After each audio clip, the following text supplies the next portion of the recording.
Welcome to the Hair of the Dog podcast. I'm your host, Nicole Begley, and today we have Heather Lahtinen back on the podcast. Heather is helping me go through that time audit that I did. Remember I talked about that a few episodes ago? Well, I went through the time audit and I found out some pretty interesting things, and she's going to help me come to terms with the fact that I have all the time that I need, despite what my conscious mind keeps telling me. And we are going to come up with a plan that is going to help me feel a bit more in control of my time. And I know if you've ever felt like there's too much to do and not enough time to do it, which I think is probably all of us, then you're definitely going to want to listen to this podcast. All right, stay tuned. Welcome to the Hair of the Dog podcast. If you're a pet photographer ready to make more money and start living a life by your design, you've come to the right place. And now, your host, pet photographer, travel addict, chocolate martini connoisseur, Nicole Begley. Why, hello, everybody. Welcome back to the Hair of the Dog podcast. I'm your host, Nicole Begley, joined again by, what are we going to call you today? The mindset maven ninja awesomeness, Heather Lahtinen. Hi, Heather. Hey, Nicole. Thank you so much for having me. Of course. I think I've now backed myself into a corner and I have to think of a new intro for you every time you're on. And you're on the podcast a lot, so this is proving to be a little challenging. We need a copywriter just to help with my names. Our friend Kim, Copy Kim, gives me a couple of different designations. And every time she does, I crack up. Like in the last episode, or maybe a couple episodes ago, she said something about Heather's Chicken Chapel. And I thought it was just the funniest thing I'd ever heard. I love it. You do need to have a chicken chapel right there. And then you can have your office right out of the chicken chapel. I do. But you know what? I'm going to soundproof it because, as you know, when recording podcasts, you need to have a fairly silent environment. And I live in a home that is not silent at all. That is an understatement. So anyway, today we are going to follow up with some time audit stuff. Do you guys remember episode number 127? So not too far back. It was released on February 1st. And that was an episode that I did to help you find more time that was inspired by one of the people that Heather and I love to read and listen to, Jon Acuff. He had a podcast where he recommended doing a very similar exercise.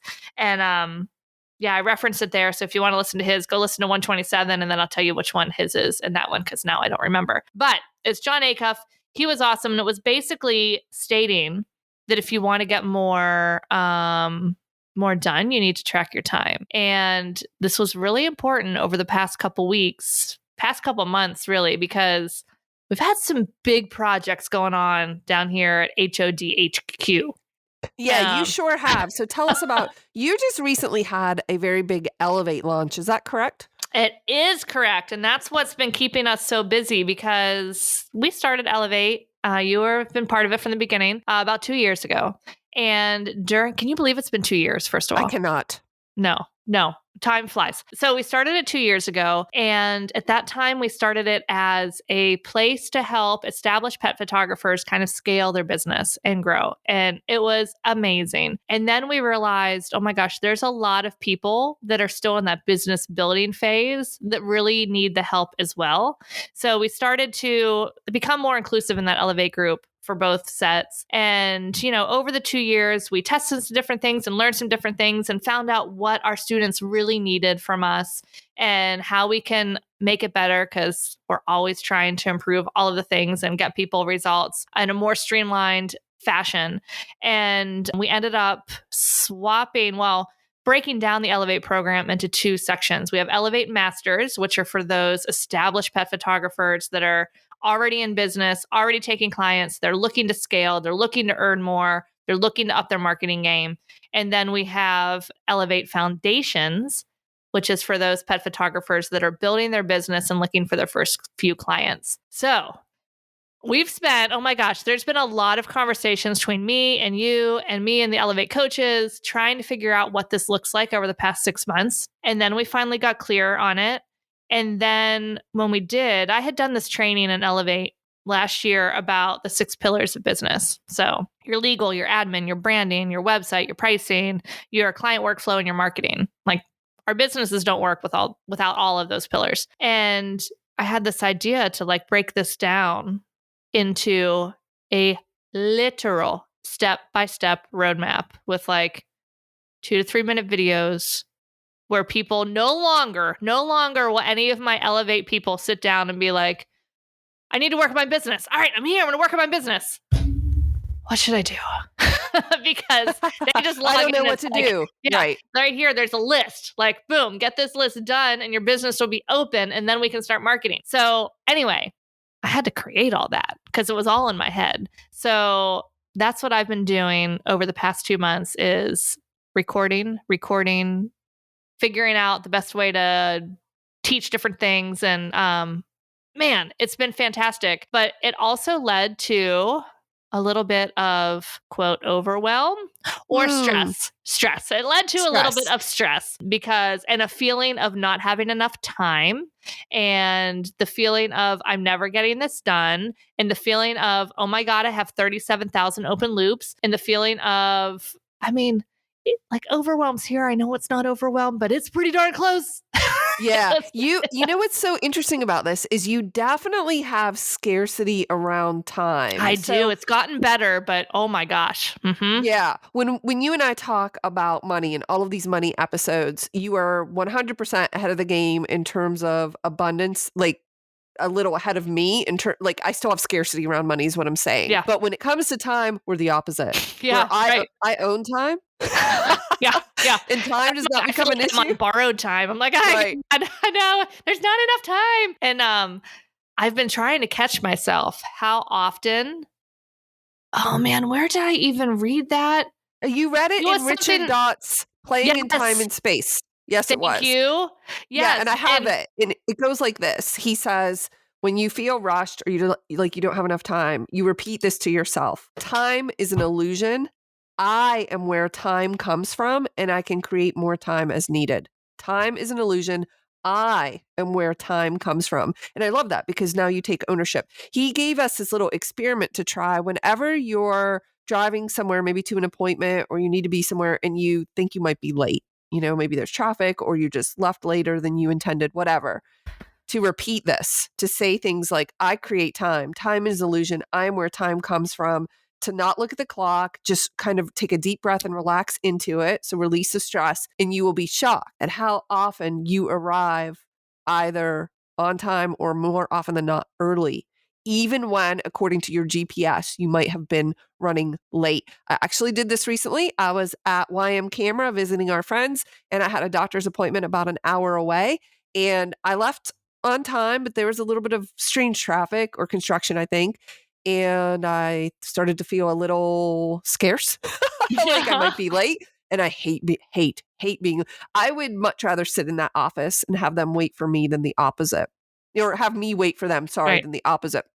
So I said to myself, time is an illusion. I am where time comes from. I own time. I can make time. I create time. I was just listening to some podcasts and I was actually early. I arrived early to that appointment. But at one point, my GPS would have said the opposite. And it's just fun. I mean, what does it hurt to try? Yeah. Yeah. Well, after I read that and I shared it with you, I'm like, oh my gosh, major light bulb and I've gotten out of the habit. So I'm just making myself a little sticky note that's going to go right here on my computer. And I realized how often my subconscious soundtrack in my brain was, you don't have time. Yep. There's not enough. There's not enough. Oh my God, there's no way you're getting this done. What the hell are you thinking? What? No way. You took on too much. Here you go again. Yeah. Yeah. So yeah, been catching that. And then I restate, that no, there's always plenty of time that, there's always plenty of time that I can make time. And it really did help. It really did help because I was able to get so much more done, even with, oh my gosh, so many curveballs thrown at me in February. If you guys have seen some recent Biz Tips Thursday, you know that I'm not going to say it now because then I'll start crying. But we've had some sad news with our Zoe dog. And so that took basically all of my attention for a good week plus, so much that I even left my mastermind in Arizona 2 hours after it started so I could get home because we were doing round the clock veterinary care with her here at home. And under the care of her cardiologist, of course. But as a dog reactive dog, she couldn't be in the hospital. That was not healthy for a heart patient. So anyway, I mean, wow, there was a lot happening. Yeah. And so during all this time, before all that hit the fan, I had done this time audit, which we're going to get to in a minute. But first, I want to say, though, that everything that I've been working for in the past 2 months has really started to fall into place. We had our first Elevate call yesterday, our orientation call for both our foundations and our masters. It was amazing. I am so excited for this group of photographers, and I am so excited to help them through to reach their goals, whether those goals are to scale or to build their business. And I know yourself and all the other coaches feel the same. Like, we are so excited. Yeah, and you want to know one reason I'm really excited? Because you worked really hard over the last 6 months to come up with these checklists and these pillars and how to do everything. And you're always searching for ways to serve and how can I make this better and how can I make it easier and, remove any roadblocks that they might have. And you have such a good heart with good intentions. That's how you view it. And this is what goes on in my mind. This is hilarious. I'm like, yeah, right. No excuses. She just took away all your excuses. So I don't want to hear it. Don't tell me you don't know how or you don't have the roadmap because Nicole created. So you come at it from a place of like, oh, this is great. I have this. I'm creating this for them. And I'm like, yeah, remove all the excuses. Exactly. I can't tell you how many people I chatted with. They're like, oh, so excited, but kind of terrified to work with Heather. I am mostly friendly. And even though there might be tears, it's usually because there's a breakthrough. So it's always good. It always is always good. And I always get messages afterwards like, thank you so much for walking me through that process. So it is always done from a place of love and service. I just have a little tough edge to it. That's all. Yeah. That's what I said. We're like, we'll be holding your feet to the fire in this program in a loving way, of course. Like, we won't actually burn you, but you might think we are going to. It might feel that way. I feel that way, but I promise there will be no lasting damage to your skin. But anyway, and also, you were explaining to me earlier that you had some people that were on the fence with Elevate, and they weren't sure if okay, this is very common. Am I ready for this? Can I handle this? Is it the right time? Do I have the money? So you did a lot of discovery calls in the last week or two. Yeah. How did those go? They're great. It was so great to talk to people and find out what their goals are, where they're struggling, how we can help them, how, and sometimes truly like these, I think people are nervous to do these calls with me because they're like, it's just going to be a sales call. Like, it's not. It's truly a discovery call. It's like, let's find out where you are. Let's find out where you want to be, what's getting in your way, and is this program a right fit for you? And some people it is, and some people it maybe is not the right time for various reasons. It could be financial, it could be just personal. They don't have the time to commit to it right now with other responsibilities, season of their life, all those things. But there were a couple people that, man, could really benefit. And as I'm talking to them, I'm like, you just need a session with Heather. This is like the breakthrough that you need to get through to this. And then, I told them, like, stay in the academy, come to the office hours, because the academy has so many incredible support options too. So, I want you guys that are ready to commit and elevate. But if you're not ready yet, the academy has so many live components and support that so few people take advantage of. So I'm like, anyway, do this, go to the academy, get in there, do the support. But let's jumpstart your progress and get you with Heather to work through. Because, there's like, I can tell there's under the surface, there's like this one domino limiting belief that is holding them back from so much. Yes. One block. And it could be a variety of things, not just money. That's just one example. So you and I had been talking about this, and I often see this in the Flourish Academy as well. And I thought, how can I help people just give them that jump start? So they might not be ready for Elevate or one-on-one coaching or anything like that.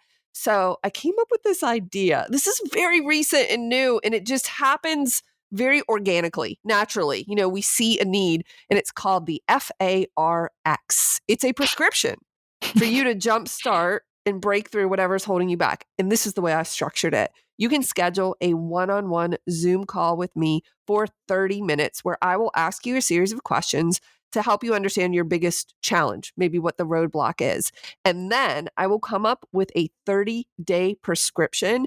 And of course, I designed it and it looks great and it has checklists and it's a recommendation. So for instance, I might say something like, okay, based on your situation and your challenges, I want you to read this book and it's 30 days and the book is this number of pages. So I want you to read 10 pages per day of this book. I want you to listen to these 2 podcasts. I want you to follow this YouTube channel. Here's a wealth manifesto, for instance, if it's money. Here are some affirmations for you to say. Here are some focus words. And then on the second page, it's a checklist, or, like you can mark off your progress week 1, 2, 3, and 4.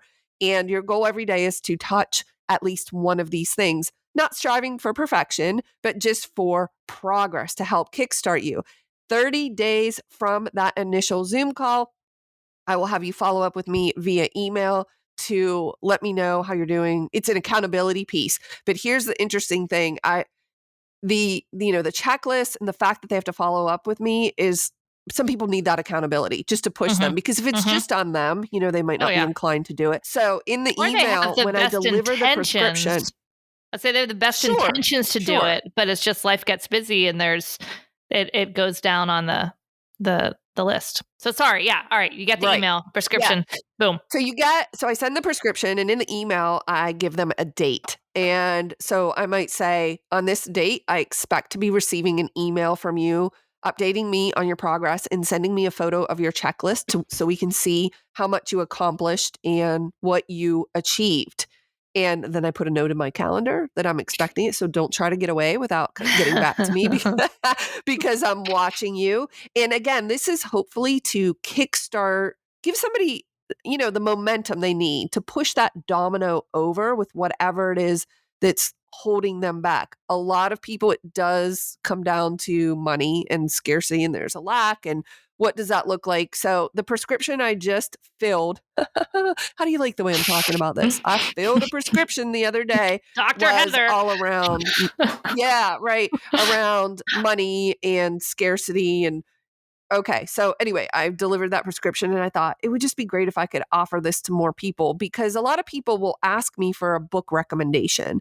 They'll say, Heather, do you have a book I should be reading? And I'm like, yes, about 1,000 of them. Like, what is your specific issue? Or what are you interested in? What do you want to focus on? So I wanted a way to formalize this process and not just give these blanket recommendations.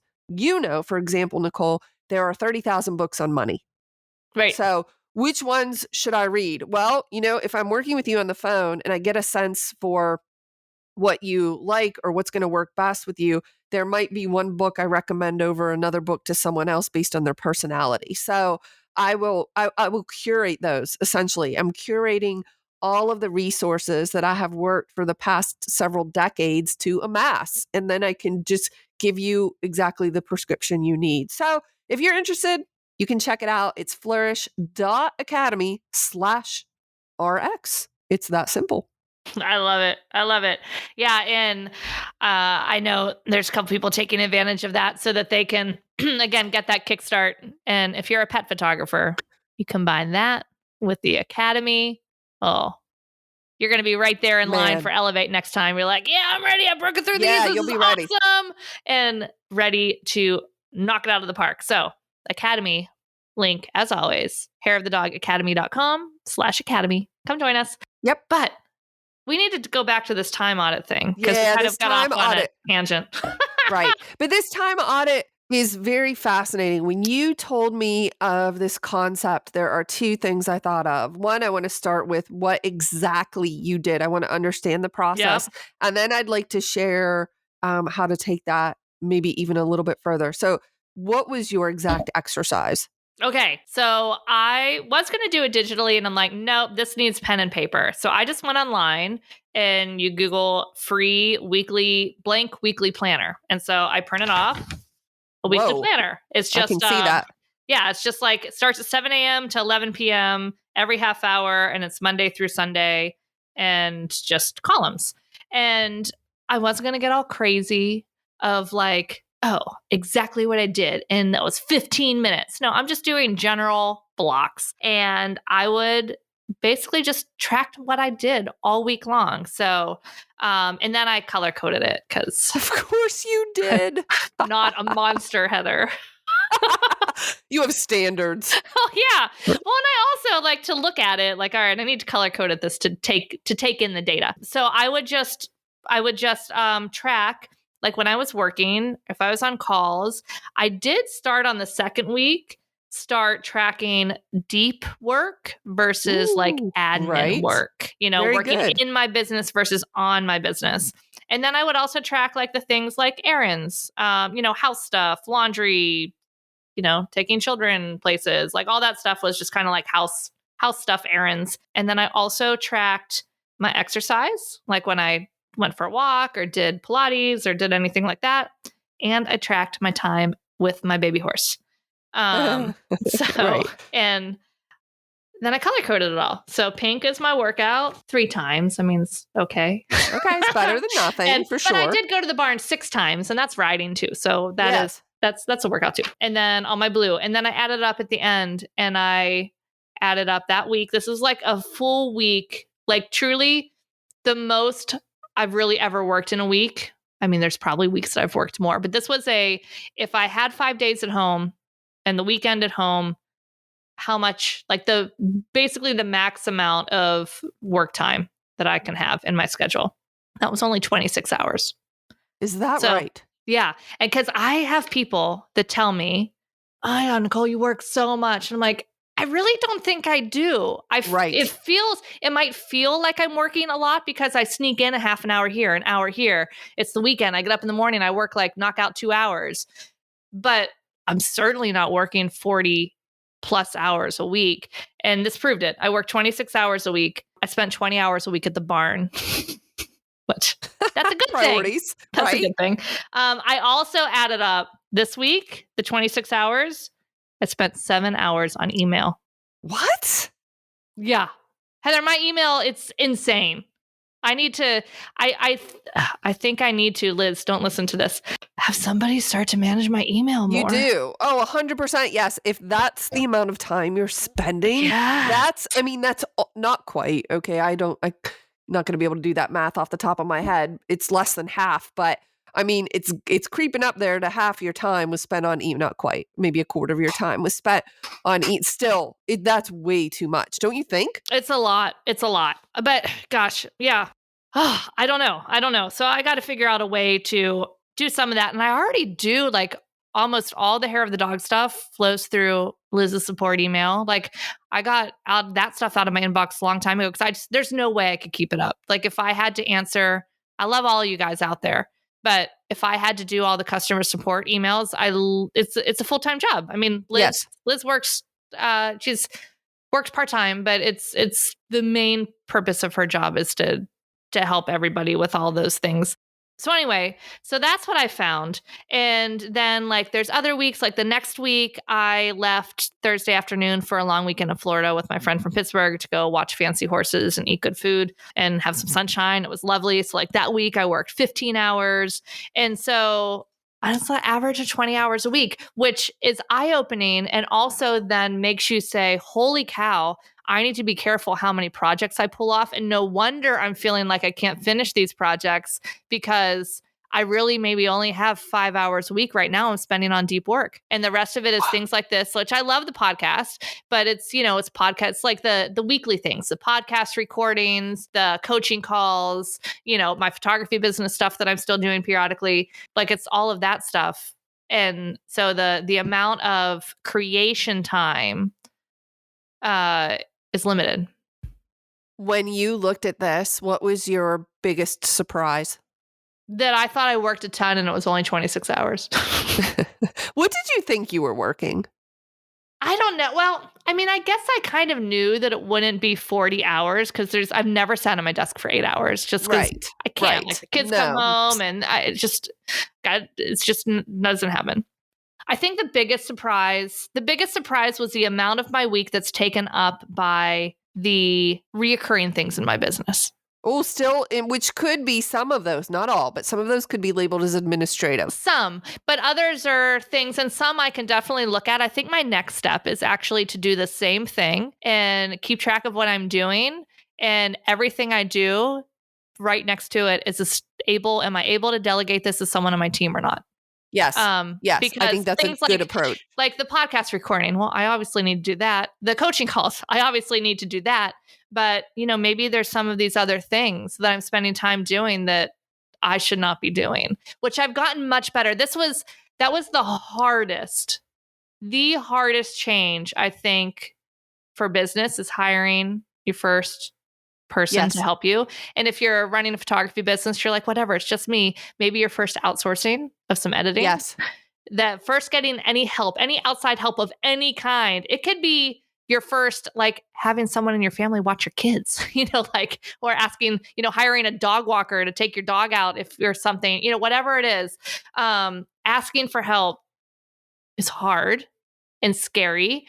And you think that, oh my gosh, what happens if it all gets messed up? And it's not even that I think that they're going to mess it up, because obviously I wouldn't hire someone that I think is going to mess everything up. Like, I believe in them, but you still have this underlying, oh my gosh. But then once you start to let go, and then you start to realize, oh man, these people do these things better than me.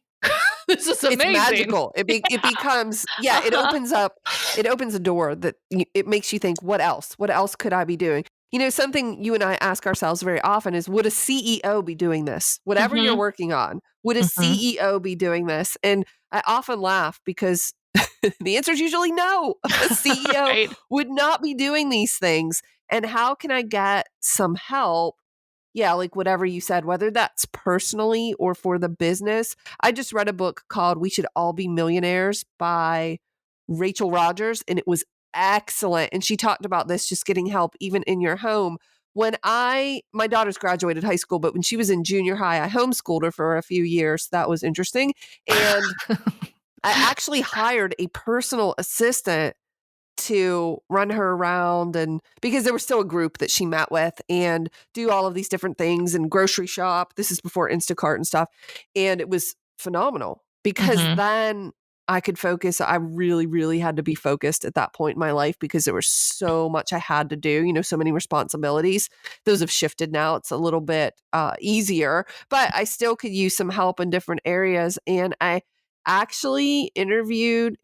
She came over last week, someone that I'm thinking about hiring to clean the house maybe once per month. Oh, yeah. And that's a big deal for me because, and I bet there are people listening who think this way. I hope I'm not alone, which is like, why would I hire someone for a job I can do myself? Yes, 100%. And I could do it on the weekend. And I probably should be working on the weekend anyway. And then you tell yourself this series of stories that kind of spiral out of control. And then the next thing you know, you're spending all of your time cleaning and you're thinking, wait, I could be doing something like much bigger, more important with my business. So it's definitely a shift in mindset. And it's not even that, because this is a whole nother thing. All right, you hire the house cleaner, somebody's cleaning your home, and then you feel, well, I better be working because I can't be hiring someone and just like reading a book because, well, that's horribly irresponsible of me. Yes. What a good point. Like as if you have to be busy 100% of the time, every hour of every day to, quote, earn the right to hire help. And that's just not how it goes because you're a human, and humans are dynamic, right? You need rest and you need work and you need different activities and different things. So yeah, no, that's a really good point. Yeah. Yeah. Where are you in that? We have someone that helps in the house, that helps clean the house. We stopped for about a year during COVID, for the first part of COVID. And, that was kind of brutal. I mean, thankfully we had nothing else going on. Right. So it was actually kind of like, oh, okay, I could do something other than stare at these four walls. I could clean them. But, as soon as things started to get a little busy. I mean, I feel like now, and I don't know, I've talked to a lot of people and I think they feel the same too. I don't know if we got so relaxed, or we got so used to the very little level of like external responsibility of running around of busy calendars during COVID, then now that we're back to baseline, which isn't even baseline before COVID because so many people are still working from home. So it's still Right. less, but we're getting closer to it. Oh my God. My husband and I are Yeah. like, what the heck? I mean, we do have a lot of extenuating circumstances. I mean, we just bought a rental house that needs to be totally rehabbed. Like throw that on top of the past month that's happened too. So there's a lot going on, but I just, even with the kids, they both do one activity, but it's like, all right, what's happening tonight? Okay, go, go, go, go, go. Oh my God, it's 9:30. I gotta get to bed. Oh my God, it's 10:15. Good night. And then it's like 6:30. Okay, time to go. Do it again. And it's like, what? What happened? Okay, yeah. I mean, you've definitely been really busy and a lot going on. And then you recognize that this was an issue. So you were like, I have to figure this out because I'm feeling kind of overwhelmed and scattered with this time. So you did this time audit. You're now looking at it. And then, I mean, I'm assuming you're using this data to make some better decisions about how you are moving forward. Yes? Yeah. And I think what I had done before, I would get guilty of trying to complete too many projects at once. So now I am doing the maintenance things like my coaching calls and the podcast, like this kind of stuff. But during my deep work, like I'm scheduling it, I'm putting it as like appointments on my calendar. Because I was waiting to like fill it in when I had time. Dude, that's never going to happen. So I've started putting It will never happen. putting the deep work appointments on my calendar and treating them as like non-negotiable. And then also working on one thing at a time. So I can be like, let's get this done. And then I can focus on the next one. Let's get this done. And then I can focus on the next one. I mean, there might be little pieces coming up here and there. Like today, as soon as I'm done with this call, I need to file the conservation funds, 990 tax form. Like, all right, fine. I can do that real quick, like those little admin things. But the deep work, it's like this one thing. Let's focus. Let's get it scheduled. How many more hours? How long is it taking me? How many more hours do I need? Let's put it on the calendar. I think that that's a great approach, Nicole, but I think you're being a little bit delusional here. And I'll tell you why. Because you are never, it's just not how you operate. You are never going to have just one major thing at a time, ever. There's always going to be a couple. Yeah, you definitely need to prioritize them with the deep work. Like this hour or 90-minute block is going to be about, X. And then but it's never just one thing at a time. It's going to be prioritizing the bigger time-sensitive projects that need to be addressed right now, and then scheduling those. Now, I think if we were to go just a little bit deeper, more granular, what I would say, just to clarify that, is that during your deep work, that is when you schedule just one thing. That's like, that is just this one thing on this day for deep work. But deep work tomorrow or 2 days from now could be a different project because you're going to have multiple projects going on. It's just that you're only allowing yourself to focus on one project during a scheduled deep work session. I just think it's really important to get clear there so you don't get disheartened about like, but I have these 5 major projects. Yeah.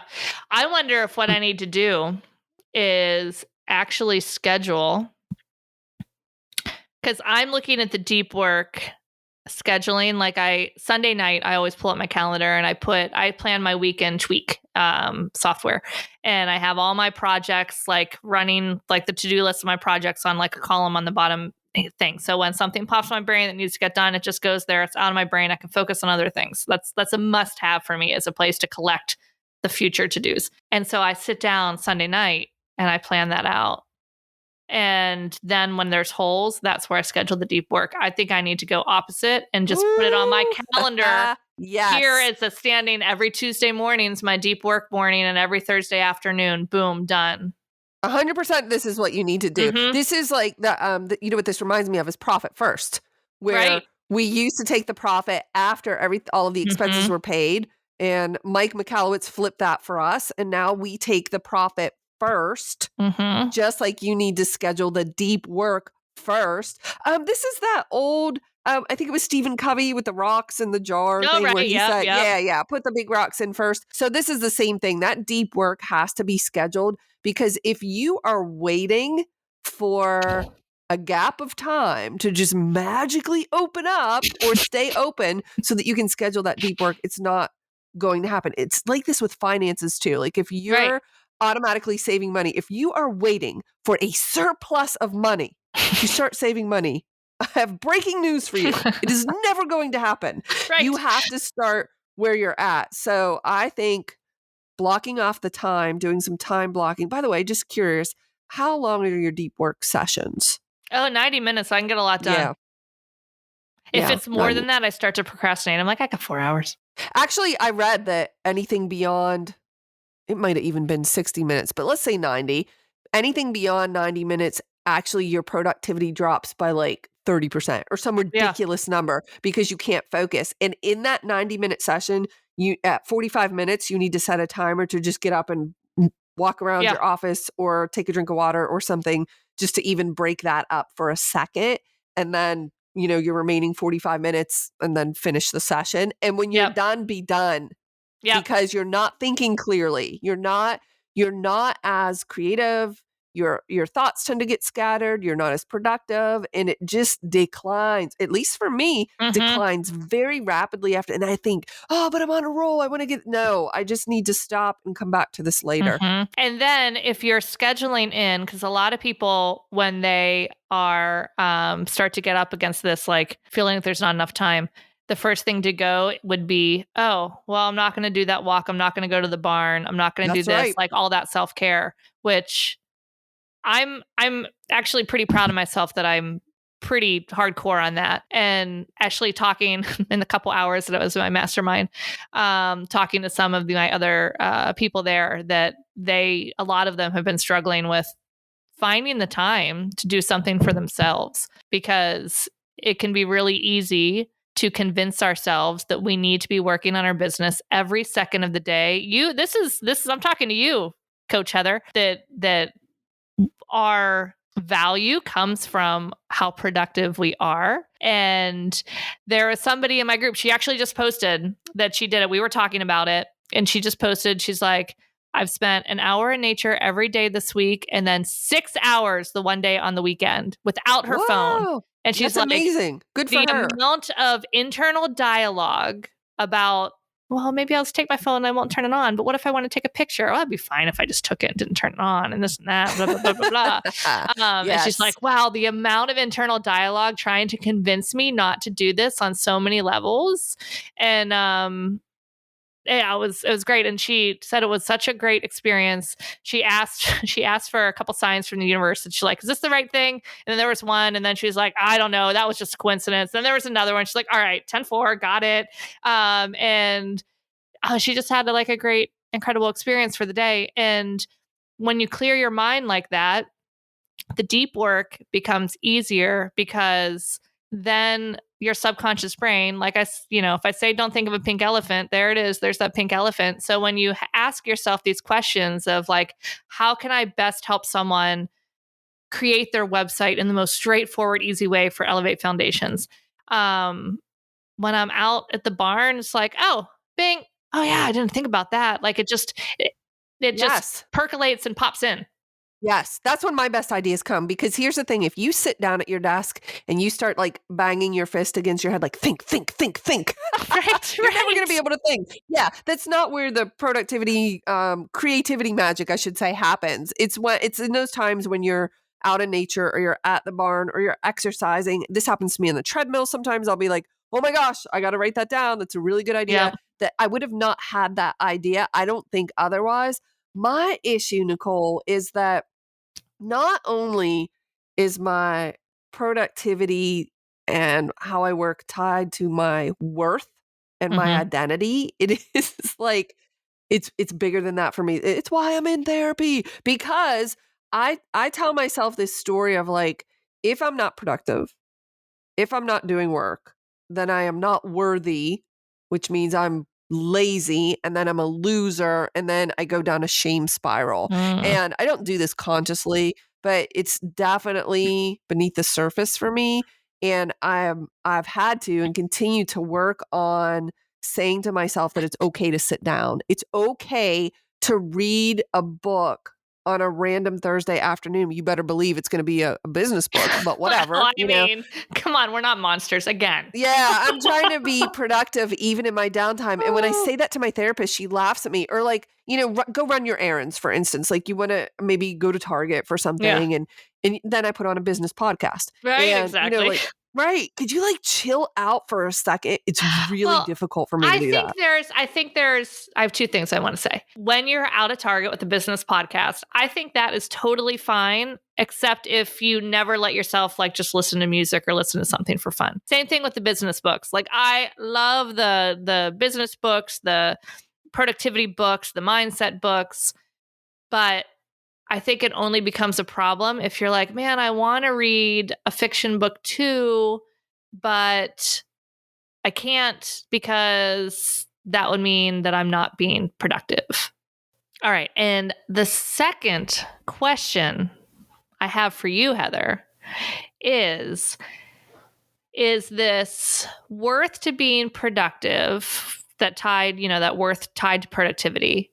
Is there another layer there of, you're saying that if you're not productive, you're then, putting this on identity of, loser, and you're just not, you have the productivity wrapped up in your identity. Is one of the reasons possibly that it's wrapped up in your identity a fear of if you're not productive, your business won't do as well and you won't make enough money and your kids will starve? Yeah, 100%. And then I'll be homeless. Yeah, on the street. So what that looks like is, okay, if I'm not productive, then I'm probably missing something. So there's this maybe lack of trust in oneself to make sure that I'm doing everything I should be doing more. I should be working on this. And I know that the word should is a problem. It's wrapped up in shame, because if I should be doing something and I'm not, that also means that I'm a loser. And am I doing everything that I need to be doing? What else needs to be done or should I be doing? If I'm not working on marketing the business, I'm probably not doing enough, and then we're not going to earn enough money. So yeah, there's definitely a spiral there. And also, to make it even worse, if I'm not productive and I'm not worthy, that means by default, I am unworthy of love and acceptance. I mean, it goes really, again, I hope that people can hear this. It's not consciously. I'm not sitting there thinking this. This is just what I've uncovered in working with my therapist, that this is the sub-level story I am telling myself. So actually, my word of the year is trust. Like, trust yourself. Trust that you are working on the right things. You have been. You're smart enough. You're good enough. People will like you. You're getting done what you need to get done. Just trust yourself. Trust the process. Trust that you're in the right place at the right time. Trust that you're making the right decisions based on where you need to take your business next, to sort of relieve some of that pressure of, I need to be working constantly because I should be doing more. And what if I'm not doing enough? Yeah. Yeah. Oh my goodness. I know. It's pretty deep. It is. It is. You need a Heather prescription for yourself. Yeah, no kidding. And I try to tell myself, I have been taking Friday afternoons off and having lunch with friends and such, because previously I would have never, ever done that. And I have to literally talk myself into that by saying, it's okay. You got done what needed to get done.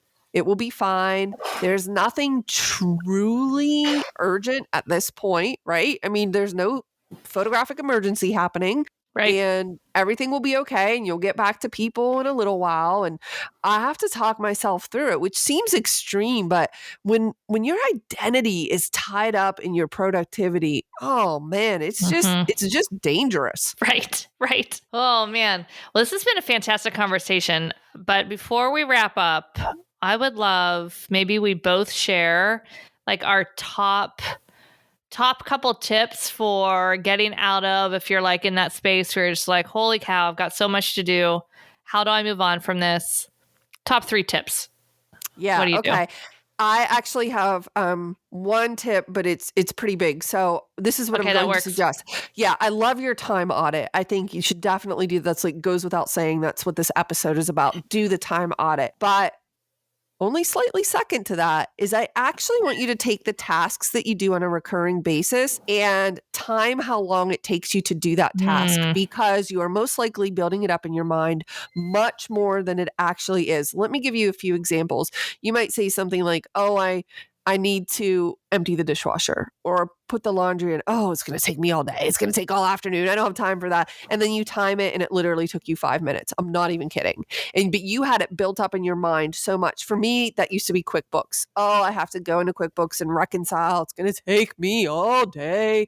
When it actually takes probably 90 seconds because of the way I have everything set up. I just literally have to put in the number. But no, to go into QuickBooks, let's say run my profit loss report for the week, is definitely less than 5 minutes. Right. I also did this. So I did this for both business and personal tasks a few years ago. And I still have the sheet because I like to look at it to remind myself. But even the tasks that might take you a little bit longer, like for instance, I do my own gel manicures. Like I have the light, I cure the polish and everything. And it's a time-intensive process. It takes me about 90 minutes to do my nails, like to soak it off and prep them and polish them. And so I just know, if you know that something takes you 90 minutes, then you can schedule it. I can look at my calendar and say, okay, this is a good day or time slot for me to do my, and guess what I'm doing while I am doing my manicure, Nicole? What? I'm watching classes. I'm doing something productive, listening to a podcast, or no time is wasted. We will not waste time. But I also enjoy mowing the grass, and we have a lot of property. And in my mind, it takes all afternoon, which I enjoy again. But one time I thought I should time how long it takes me to do the section of the yard that's important, that you want to keep nice. Right. And I timed it one day and it was 37 minutes. And I would have sworn, if you asked me how long does it take to mow the grass, I would have said, oh gosh, 2 hours, 3 hours. It takes all day. But it was much less than I thought. Well, now that I have these numbers, I can look at a time where I have availability and say, oh, I can fit my nails into there, or maybe not my nails, but I can certainly mow the grass or the laundry, because you're building it up more than you think. So time audit on one sheet, and on another sheet, take your repetitive tasks, especially the ones that annoy you, and actually for real time them. And I think you'll be surprised that they take they're much faster than you actually thought. It takes much less time. I love that because, the things that we don't want to do, we think take so much less time. And the things that we do want to do, the things we don't want to do, we think take so much more time than they actually do. And the things that we do want to do, we're like, oh, I'll get that done in 5 minutes. We're like, oh man, I've been doing this for 45 minutes. So this works, I think, on both sides of truly figuring out, do you really know how long it takes you to edit a session? Do you really know how long it takes to call the session? Time it a few times. And then, you're like, oh, all right, it takes me 45 minutes to call. Oh, I've got an hour before I have to go, do whatever. Let me do that real quick. Instead of waiting until I have multiple hours in the afternoon to do it all, break those tasks down so that you can just fit them in. And you know what you just did right there, and you don't even realize it? You just proved to everyone that time is in fact relative. Time is relative. It is not absolute. Because if you were getting a root canal and it took 15 minutes, it would feel like hours. But if you were getting a massage, an hour goes by and what feels so like fast. 15 minutes. You're checking the clock. You're I think they cut off my time because that was not 50 minutes. Right. Damn, it was. Time is relative because it's based on perception. And our perception, guess what, is not accurate. So that's why it's so important to time. And actually, this exercise, I taught it in a productivity course. The way it first started for me was timing how long it took me to edit a wedding. And I broke it down into components, bringing everything into Lightroom, calling, because weddings are 3,000 images, calling the wedding, editing the wedding in Lightroom, editing in Photoshop, delivery. I broke it literally down step by step so that I could put it in my schedule. And I knew approximately how long it was going to take. What I determined is that I could edit a wedding if I did it in one sitting, which I never did. But if I did, it was 8 hours. 8 hours in total it took me to edit a wedding. It's just I would typically spread that over the week. Right. But I knew exactly what each component. I actually, I'm pretty proud of this. I timed myself in Photoshop one day using a script to auto load my images in the Wacom tablet, and I like tricked everything out with automation. I edited 700 photos in 2 hours, and I was like, what? I can do anything. So and listen, don't beat yourself up if your editing is taking longer. You get better, with experience, and that improves. But at least you have an accurate picture, because if you're guessing based on perception, and I'm telling you, it is inaccurate. Yeah. Oh my gosh. This has been so good. I hope you guys have enjoyed this conversation. As always, you can find Heather and myself in Elevate and the Hair of the Dog Academy, Heather and the Flourish Academy, all the different places right here on the podcast. She'll be back very soon, I am sure. In the meantime, if you want to get your own prescription from Heather, go check it out. Heather, what's that address again? It is flourish.academy/RX. And the RX is obviously for prescription. It's unique. It's customized. It's 30 days of what you need to do to break through any challenges you are facing. I love it. I love it. All right. Good to chat with you guys. Let me know, either one, Heather or I, on Instagram. I'm at Hair of the Dog Academy. Heather is at Flourish Academy, right? That's correct. Yep, yes. Perfect. Let us know in the DMs if you're tracking your time, what interesting things you find when you do that, because once you start to track it, then you have data, and then you start to see patterns, and you might be surprised of what the data actually tells you. And start timing your things and start scheduling things. And I think that will help tremendously. But it's great talking to y'all, and I will see you guys soon. I just said y'all. Oh, man, I'm becoming a Southerner. Yeah, you are. Right. Bye, everybody. See you later. If you enjoyed this podcast episode, go ahead and take a screenshot of this episode on your phone and post it up there on your Instagram stories, and be sure to tag us at Hair of the Dog Academy. And we would just love to see how you're listening. And full disclosure, sometimes we just like to give away a little pet photographer swag in the form of Hair of the Dog t-shirts and sweatshirts. So what are you waiting for? Go ahead and share that screenshot of this episode, and don't forget to tag us at Hair of the Dog Academy. And while you're there, maybe you want to jump on over to our account and see what we're up to on the gram. Would love to connect with you. Thanks for listening to the Hair of the Dog podcast. This was episode number 133.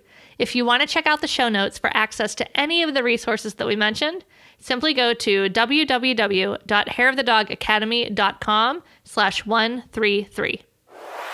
Thanks for listening to this episode of Hair of the Dog podcast. If you enjoyed this show, please take a minute to leave a review. And while you're there, don't forget to subscribe so you don't miss our upcoming episodes. One last thing, if you are ready to dive into more resources, head over to our website at www.hairofthedogacademy.com. Thanks for being a part of this pet photography community.